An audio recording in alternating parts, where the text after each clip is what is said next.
Hey yo, how's it going everyone? Entropy here today with another video. Today we're going to be doing a set 7 deck tier list overview. What that means is that, usually the set overviews are covering what cards, key cards will be coming out, what plans will be coming out, what type of banners will be coming out. Today this is going to be a special tangent discussing the new decks that will come out of set 7, and we're going to see how much relevance they will play into the meta, where I will place them relative to the other set 7 decks. And also lastly, we're going to feature some of DifferentFight's deck lists, and I will be discussing them briefly. Not harsh criticism, but I do have some questions about them. But I think overall there are a good rough overview of what the deck tries to do and what the deck wants to do. Alright, so without further ado, let's begin. So the first clan that we will be featuring is the Metatron, the Angel Feather clan. Metatron, it's a pretty interesting card. It is definitely something that Angel Feather player would like. More options is always great, but does it really bring a lot to the clan? Not necessarily, especially with the other support coming in this set being very little sparse. There's only a few cards, and Metatron, yes, it is a superior right chain like Zeal, but does Angel Feathers really need that? Angel Feathers has a lot of better options already, and it doesn't necessarily make a splash in the meta like the other decks do. So in this case, it is definitely not very viable. It is a very fun deck, it could steal games, but in terms of the actual competitive game, it doesn't do enough to warrant any investment in it at this point. As an Angel Feather player though, I hope I don't disappoint you. There are a lot of very cool stuff coming soon. If you are in touch with the JP content, Angel Feather is getting a round of support very soon, in one day. So do look forward to that. Celestials are very fun, but at the moment Angel Feathers are not very interesting. So let's look at the deck list from DifferentFight right here. So DifferentFight plays the heal trigger.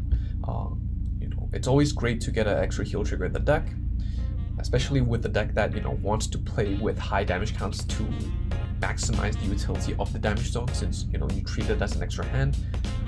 And also drawing an extra card is always great. So even DifferentFight wouldn't play the ride chain. It's more gimmicky than not. The heal trigger is just more consistent, and it's a better card in and of itself. Playing the no CLs, definitely very important. But as you can see, the grade 1 lineup, the grade 2 lineup doesn't play anything from the new set, because they don't really bring anything to the table. The only thing you actually play is the Metatron. And Metatron really is a replaceable boss unit. It doesn't really do anything particular.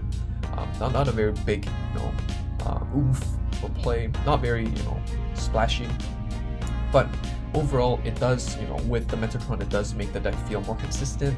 And if that's what you enjoy, and I really like consistency, that's my thing, then this is something that you might look forward to, more for fun and less for competitive play, definitely. Next we have Great Dayusha. Something to note is that the Dayusha will be a rank reward for the first half of the set 7 release, so definitely something that makes the deck more viable. The deck is viable, in terms of gameplay, but it doesn't do anything particularly well. It does still rely on getting pieces. Yes, Great Dayusha gets that passive crit, but a lot of other decks do that and do that better. Yes, they did buff many cards in the Dimension Police clan, but these buffs are not good enough. And also it doesn't really have synergy with other cards in its own clan, right? Like Dimension Police does get a lot of support in this set, but a bit of it is it's irrelevant to the Great Dayusha setup. The Zeal stuff, you generally speaking won't play that in the Dayusha deck. And also like Commander Laurel, it got buffed from 4k to 7k, but it still requires you to hit. And with the crit pressure and everyone still playing the old PGs, Great Dayusha, the actual use of Commander Laurel seems quite limited, and so it's not very strong, but still can steal games, because it has an extra crit on the Vanguard circle, right? Like that's just crit to win. And so let's look at DifferentFight's deck list. He does main Dimension Police, so let's look at that. The starter did get buffed, it lets you draw when you're using the soul charge. superior ride skill. Definitely great. And as you can see, you know, overall it's about getting your pieces here, enabling your great Dayusha, and hoping that you win out of it. But even with the great Dayusha, you don't have a lot of great support cards to help you get the winning image with. Like MLB, you know, you get passive extra power, passive extra crit, but you have the Blaster Blade to retire, you have the Ganslot to go back to the deck. You have a lot of other options that lets you enable you to plus, but Dimension Police doesn't. Dimension Police, once you get into Great Dayusha, you sit there and hope you win, and that's just not good enough to do well in this game. All right, next we have the Zeal. Now, Zeal is also not very viable, and I argue that it's worse than Metatron because, well, you basically play the same grade 3 lineup as the Great Dayusha deck, except, you know, you play 4 Zeal instead of, you know, the extra grade 3 tech slot. And overall, you know, yes, decreasing your opponent's power is great, but in this 0 format, you have to hit the opponent's intercepts, and which means that, you know, before the minus 5,000 or minus 4,000 or whatever, you know, it makes a big difference because you force your opponent to guard more, and each of your attacks just become heavier. But, you know, now, since if your opponent has 2 intercepts, then the minus power doesn't really make that much of a difference, right? And yes, it did get a buff, you know, if the power goes to less than 0, then it gets retired, but like, it means you have to spend so much resources just to get 1 retire off. And it makes retiring, you know, grade 2s and grade 3s much more difficult than retiring grade 1s. And we know how important retiring grade 2s are in this game. So definitely not very important and not very impactful in the meta. Definitely a very fun deck though. Here we can see different fights list. Again, you can see that you're playing the Dayushas, the great Dayusha, but then you're playing the Counterblast to draw 1 because Dimension Police really needs to draw power. It doesn't plus in any other way. But you know, like the ride chain is neat. But again, you know, minusing your opponent's power is just not very impactful in this 0 game with the way guarding works. Next off, we have Coral. Now, Coral is also viable. In my opinion, it's definitely viable. Coral is a very consistent deck. You know, Angel Feather already, Bermuda Triangle already has consistency, but Coral brings it up to the next notch. You know, it has the grade 2 that, like, if you ride the wrong grade 2, you get to fix it. With the grade 3, you have the base Coral, the cross ride Coral. You can put Corals into Soul. You can do this, do that. Draw into your pieces that you need, and you can still play like the usual, like some usual cores, like, you know, you can still play your Pearl Sisters to plus off that. And we know Pearl Sister is one of the heart of Bermuda Triangle at the moment, so definitely still very strong. Here we see different fights list. He does play the Coral Ride Chain, which is great. You know, playing the 4 of the base Coral, 4 of the cross ride Coral, 2 of the Pacifica. You know, I play more of the Pacifica, but he doesn't have all the pieces, which is fair. But you know, he's not playing the Pearl Sisters, and I would play the Pearl Sisters here instead of you know, these 8+3s, or these, and then playing the grade 1 Pearl Sisters instead of the 6+2s. But overall, I mean, it's a pretty straight up, you know, strategy. It's about consistency, and then since the deck has a lot of drop options, you can opt to play crit triggers or stand triggers. I agree with DifferentFight here. Crit triggers is probably the better alternative of the 2 because your Vanguard does get numbers. You are bouncing up your rearguard, so the stand triggers might not be very viable. And crit triggers are generally more flexible than stand triggers because stand triggers require you to attack and have, you know, rearguards to stand and rearguards to be able to hit numbers after in the first place. But crit triggers is as long as your Vanguard attacks to your opponent's Vanguard. If you hit a crit, then you deal more damage or you proc a PG, which is always great in terms of this game. Next, my favorite clan, and I'm totally not biased, Aquaforce. Aquaforce is definitely very strong. Is it meta worthy? I don't think so. I think it's overhyped. At this point of the game, it is strong, but not insane.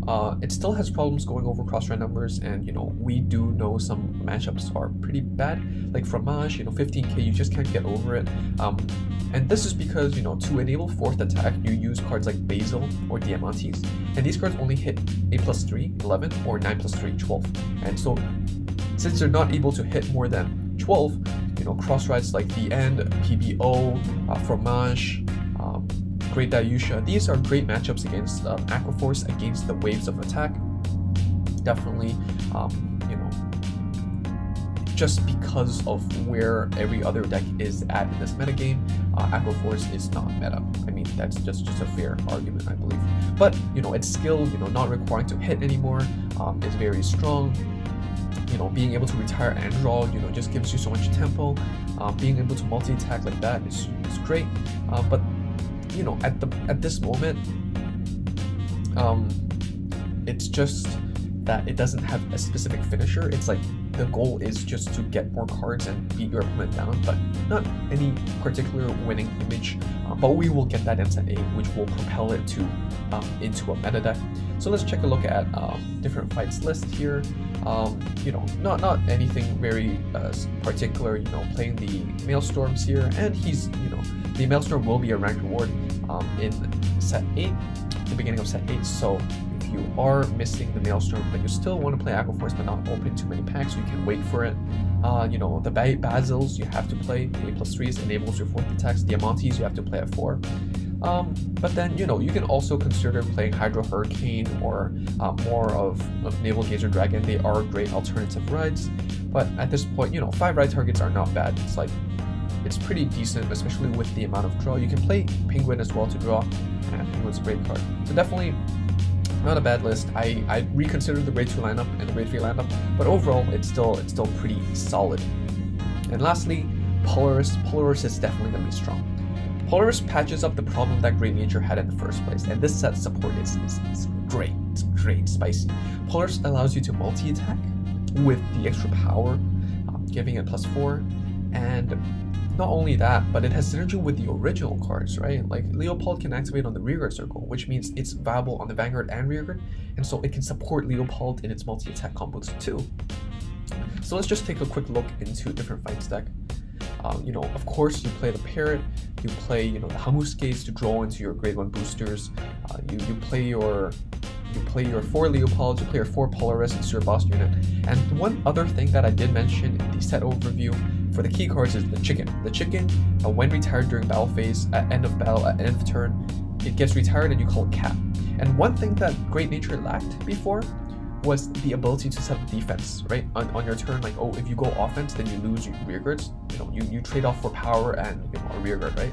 And we know how important intercepts are. But right now, Great Nature gets to replace a 10k attacker with an intercept at the end of turn. So you don't have to worry about it, and 10 + 4 hits cross ride numbers, it hits MLB, and it's definitely very, very, you know, it's definitely very, very important to the deck. Very vital set for Great Nature, and is what makes Great Nature great again. So that's about it. I mean, overall, these decks are all really fun. So I mean, not everyone is into competitive play. If you're trying to just grind for ladder, like, overall, I do value entertainment over winning. I mean, some people say winning is entertainment, and I agree. But sometimes it's just, you know, testing out fun decks, you know, trying out new cards, checking out this or that.